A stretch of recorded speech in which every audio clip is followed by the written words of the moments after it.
Welcome to ഫീനാസ് kitchen. ഇന്ന് നമുക്ക് കണവ അഥവാ കൂന്തൽ റോസ്റ്റ് എങ്ങനെ തയ്യാറാക്കുന്നതെന്ന് നോക്കാം. ഈ കൂന്തൽ റോസ്റ്റ് ചോറിൻ്റെയും ചപ്പാത്തി, അപ്പം ഇതിൻ്റെ ഒപ്പമൊക്കെ കഴിക്കാൻ നല്ല ടേസ്റ്റാണ്. റോസ്റ്റ് തയ്യാറാക്കാൻ 500 ഗ്രാം കൂന്തലാണ് എടുത്തിട്ടുള്ളത്. ഇതുപോലെ റിംഗ് ഷേപ്പിലോ സ്ക്വയർ ഷേപ്പിലോ ഒക്കെ കട്ട് ചെയ്തെടുക്കാം. ഈ കൂന്തൽ കുക്കറിലിട്ട് പ്രഷർ കുക്ക് ചെയ്തെടുത്താൽ നല്ല സോഫ്റ്റായി കിട്ടും. ഓരോ കൂന്തലിൻ്റെയും വലിപ്പമനുസരിച്ച് വേവ് വ്യത്യാസമുണ്ടാകും. ഇതൊരു മീഡിയം തരം കൂന്തലാണ്. കഴുകി വൃത്തിയാക്കിയ കൂന്തൽ കുക്കറിലിട്ട് 1 ടീസ്പൂൺ ഇഞ്ചി വെളുത്തുള്ളി ചതച്ചതും 1/4 ടീസ്പൂൺ മഞ്ഞൾപ്പൊടിയും 1/2 ടീസ്പൂൺ മുളക് പൊടിയും 1/2 ടീസ്പൂൺ ഉപ്പും കുറച്ച് കറിവേപ്പിലയും കൂടി ഇട്ട് കൂന്തൽ വേവാൻ ആവശ്യമായ 1/4 കപ്പ് വെള്ളവും കൂടി ഒഴിച്ച ശേഷം എല്ലാം നന്നായി ഒന്ന് മിക്സ് ചെയ്ത് കൊടുക്കണം. കൂന്തലിൽ നിന്ന് തന്നെ വെള്ളം വരും, എന്നാലും അടിപിടിക്കാതിരിക്കാനാണ് അല്പം വെള്ളം ചേർത്ത് കൊടുത്തത്. ഇനി കുക്കർ അടച്ചു വെച്ച് സ്റ്റൗ മീഡിയം ഫ്ലെയിമിൽ ഇട്ട് കൊടുക്കാം. 4-5 വിസിൽ വരുന്നവരെ ഇതൊന്ന് വേവിച്ചെടുക്കണം. ഇപ്പോൾ കുക്കറിലെ പ്രഷറെല്ലാം പോയിട്ടുണ്ട്. ഇനി തുറന്നു നോക്കാം. കൂന്തൽ സോഫ്റ്റായി വെന്തിട്ടുണ്ട്. ഇനി നമുക്ക് റോസ്റ്റ് തയ്യാറാക്കി എടുക്കാം. അതിനായി ഒരു പാൻ സ്റ്റവിൽ വെച്ച് ചൂടാകുമ്പോൾ 3 ടേബിൾ സ്പൂൺ വെളിച്ചെണ്ണ ചേർത്ത് കൊടുക്കാം. വെളിച്ചെണ്ണയിൽ തയ്യാറാക്കുമ്പോൾ റോസ്റ്റിന് പ്രത്യേക ടേസ്റ്റും മണവും ഉണ്ടാവുകയുള്ളൂ. ഇപ്പോൾ എണ്ണ ചൂടായി വന്നിട്ടുണ്ട്. ഇനി 1/2 ടീസ്പൂൺ കടുക് ചേർത്ത് കൊടുക്കണം. കടുക് പൊട്ടിത്തുടങ്ങുമ്പോൾ കുറച്ച് കറിവേപ്പിലയും തേങ്ങാക്കൊത്തും ചേർത്ത് കൊടുക്കുന്നുണ്ട്. എന്നാൽ ഇതും കൂടി ചേരുമ്പോൾ നല്ല ടേസ്റ്റായിരിക്കും റോസ്റ്റിന്. സ്റ്റൗ ലോ ഫ്ലെയിമിൽ വെച്ച് തേങ്ങാക്കൊത്തിൻ്റെ കളറൊക്കെ മാറി ചെറിയൊരു ഗോൾഡൻ നിറമായി തുടങ്ങുമ്പോൾ 2 പച്ചമുളക് നടുവേ കീറിയതും 1 ടീസ്പൂൺ ഇഞ്ചി വെളുത്തുള്ളി ചതച്ചതും ചേർത്ത് മസാലയുടെ പച്ചമണം പോകാനായി ഒന്ന് വഴറ്റിയ ശേഷം ഒരു വലിയ സവാള കനം കുറച്ച് അരിഞ്ഞത് ചേർത്ത് കൊടുക്കണം.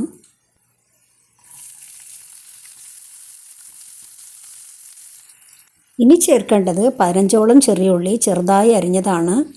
ഇനി സ്റ്റൗ മീഡിയം ഫ്ലെയിമിൽ വെച്ച് സവാളയും ഉള്ളിയും എണ്ണയിൽ നന്നായി വഴണ്ട് ഒരു ഗോൾഡൻ നിറമാകുന്നവരെ വഴറ്റിയെടുക്കണം.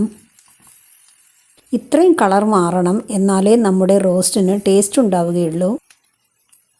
ഇനി തീ കുറച്ച് വെച്ചിട്ട് ഇതിലേക്ക് വേണ്ട പൊടികളൊക്കെ ചേർത്ത് കൊടുക്കാം.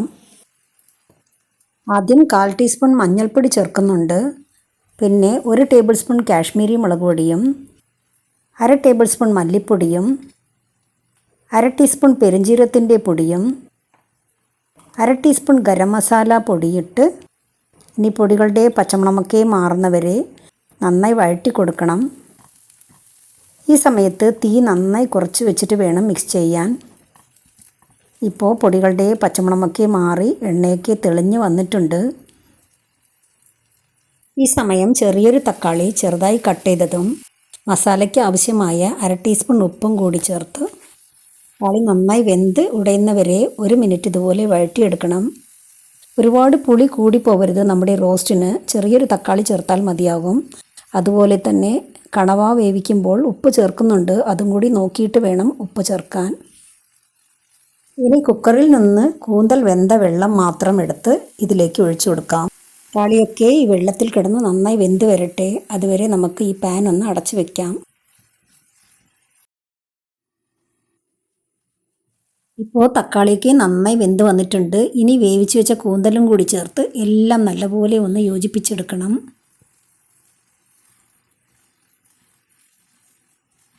ഈ സമയം ഇതിലെ ഉപ്പും എരിവുമൊക്കെ നോക്കിയിട്ട് പോരെങ്കിൽ ചേർത്ത് കൊടുക്കാം. ഇതിപ്പോൾ ഉപ്പെല്ലാം പാകത്തിനുണ്ട്. ഇനി 5 മിനിറ്റ് കൂടി നമുക്കിതൊന്ന് അടച്ചു വയ്ക്കാം. അവസാനമായി കുറച്ച് കുരുമുളക് പൊടിയും കൂടി ചേർക്കാനുണ്ട്. നിങ്ങളുടെ എരിവിനനുസരിച്ച് ചേർത്ത് കൊടുക്കാം. ഞാൻ 1/2 ടീസ്പൂൺ കുരുമുളക് പൊടി ചേർക്കുന്നുണ്ട്.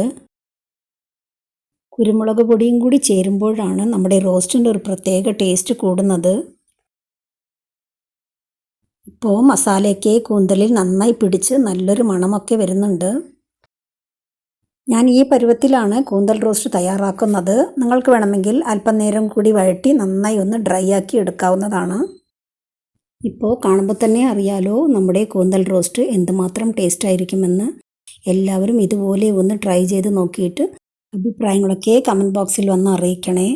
അതുപോലെ തന്നെ വീഡിയോ ഇഷ്ടമായാൽ ലൈക്ക് ചെയ്യാനും ചാനൽ സബ്സ്ക്രൈബ് ചെയ്യാനും പുതിയ റെസിപ്പികൾക്കായി ബെല്ലൈക്കൺ അമർത്താനും മറക്കല്ലേ. ഇനി പുതിയ വീഡിയോ ആയിട്ട് കാണാം. Thank you for watching.